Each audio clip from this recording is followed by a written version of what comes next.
Hello everyone, आज हम इस वीडियो में हिंदी व्याकरण के अंदर जो है देवनागरी लिपि पढ़ेंगे। तो आप वीडियो अंत तक जरूर देखना। वीडियो पसंद आए तो लाइक शेयर कर देना, चैनल को सब्सक्राइब जो कर लेना। तो आज की वीडियो शुरू करते हैं। देवनागरी लिपि का सर्वप्रथम प्रयोग किस राज्य में हुआ माना जाता है? Option Maharashtra, option B Uttar Pradesh, option C Rajasthan, option D Gujarat. तो देवनागरी लिपि का सर्वप्रथम प्रयोग जो हुआ था गुजरात राज्य में हुआ था। ऑप्शन डी ठीक हो जाएगा। कुछ इसकी डिटेल पढ़ लेते हैं जो अक्सर एग्जाम में पूछे जाते हैं। देवनागरी का नामकरण विवादास्पद है। ज़्यादातर विद्वान गुजरात के नागर ब्राह्मणों से इसका संबंध जोड़ते हैं। उनका मानना है कि गुजरात में सर्वप्रथम प्रचलित होने से वहाँ के पंडित वर्ग अर्थात नागर ब्राह्मणों के नाम से इसे नागरी कहा गया है। अपने अस्तित्व में आने के तुरंत बाद इसने देवभाषा संस्कृत को लिपिबद्ध किया। इसे नागरी में देव शब्द जुड़ा गया और वह बन गया देवनागरी। और कुछ तथ्य देखते हैं देवनागरी लिपि से संबंधित। देवनागरी लिपि है बाईं से दाईं ओर लिखी जाती है। एक ध्वनि के लिए एक ही वर्ण संकेत होता है। एक वर्ण संकेत से अनिवार्यतः एक ही ध्वनि व्यक्त होती है। जो ध्वनि का नाम वही वर्ण का नाम होता है। जैसे बोला जाता है वैसा ही लिखा जाता है। प्रश्न 2 देखते हैं। कौन सी भाषा देवनागरी लिपि में लिखी जाती है? तो बंगला नहीं लिखी जाती, पंजाबी नहीं लिखी जाती, गुजराती नहीं लिखी जाती। ऑप्शन सी है मराठी लिखी जाती है देवनागरी लिपि में। देखते हैं इसकी डिटेल पढ़ते हैं कुछ। देवनागरी एक लिपि है जिसका विकास ब्राह्मी लिपि से हुआ है। देवनागरी लिपि में अनेक भारतीय भाषाएं तथा कुछ विदेशी भाषाएं लिखी जाती हैं। संस्कृत, पाली, हिंदी, मराठी, कोंकणी, सिंधी, कश्मीरी, नेपाली, तमिल भाषा, गढ़वाली, बोडो, अंगिका, मगही, भोजपुरी, मैथिली, संथाली आदि भाषाएं देवनागरी लिपि में ही लिखी जाती हैं। तो संस्कृत भी जो है पाली, हिंदी आदि भाषाएं जो है सब ये देवनागरी लिपि में ही लिखी जाती हैं। कुछ और भाषाएं देखते हैं। कुछ स्थितियों में गुजराती, पंजाबी, बिष्णुपुरिया, मणिपुरी, रोमानी और उर्दू भाषा भी देवनागरी लिपि में लिखी जाती है। प्रश्न 3 देखते हैं।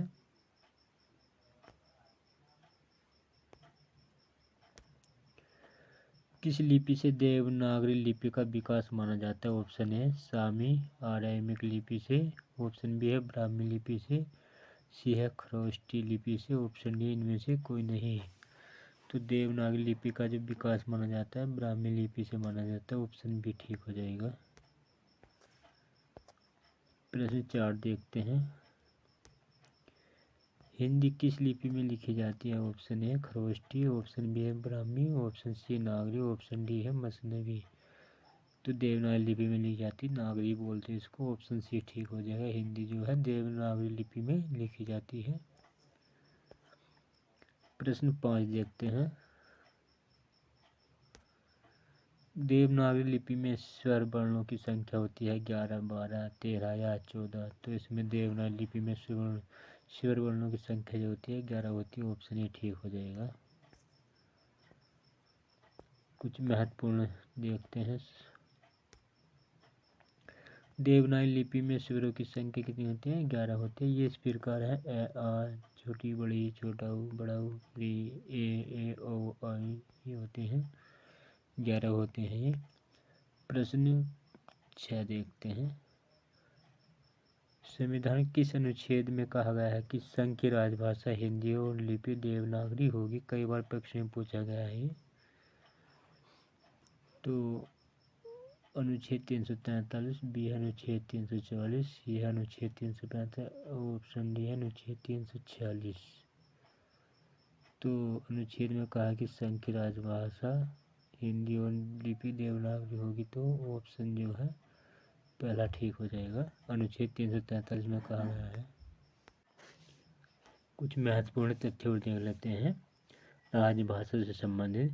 14 सितंबर 1949 को संविधान सभा ने एक मत से यह निर्णय लिया कि हिंदी ही भारत की राजभाषा होगी। यही कारण है कि प्रत्येक वर्ष 14 सितंबर को हम लोग हिंदी दिवस मनाते हैं। कब मनाया जाता है? 14 सितंबर को हम हिंदी दिवस मनाते हैं। संविधान के भाग 17 के अनुच्छेद 343, कौन से भाग में? भाग 17 में अनुच्छेद 343 के अनुसार संघ की राजभाषा हिंदी और लिपि देवनागरी होगी। अन्य महत्वपूर्ण तथ्य देखते हैं कुछ। अनुच्छेद 344 में जो है राष्ट्रपति द्वारा अनुच्छेद 344 राष्ट्रपति द्वारा राजभाषा आयोग एवं समिति के गठन से संबंधित है। अनुच्छेद 345, 46, 347 में प्रादेशिक भाषाओं संबंधित प्रावधानों को रखा गया है।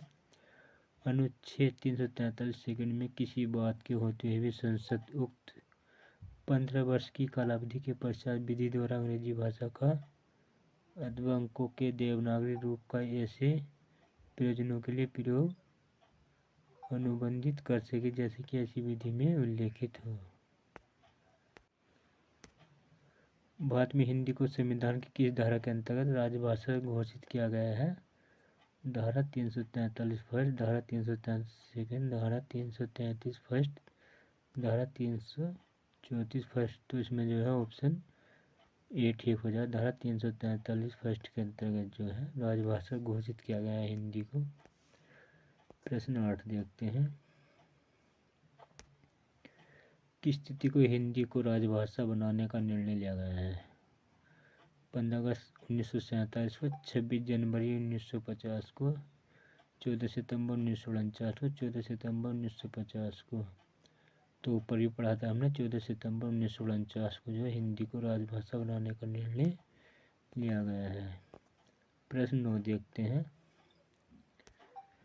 भारत के संविधान में हिंदी को राजभाषा की मान्यता कब प्रदान की गई? तो 14 सितंबर 1949 की गई थी। ऑप्शन बी ठीक हो जाएगा। प्रश्न 10 देखते हैं।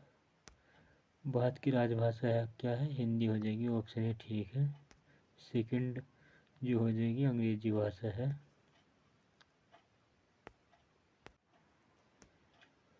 संविधान के अनुच्छेद 351 में किस विषय का वर्णन है? संघ की राजभाषा, उच्चतम न्यायालय की भाषा, पत्राचार की भाषा, हिंदी भाषा के विकास संबंधित निर्देश। तो संविधान के अनुच्छेद 351 में जो दिए गए हैं हिंदी भाषा के विकास संबंधित निर्देश दिए गए। ऑप्शन डी ठीक हो जाएगा।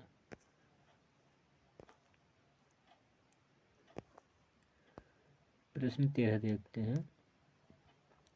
संविधान के इस अनुच्छेद में वर्णित है कि संघ का यह कर्तव्य होगा कि वह हिंदी भाषा का प्रसार बढ़ाए। तो प्रसार बढ़ाने की बात जो कही गई है वो ऑप्शन भी ठीक हो जाए। 351 में कही गई है। तो आज की हमारी वीडियो यहीं पे एंड होती है। आपको वीडियो पसंद आए तो लाइक शेयर कर देना, चैनल को सब्सक्राइब कर लेना। Thanks for watching this video.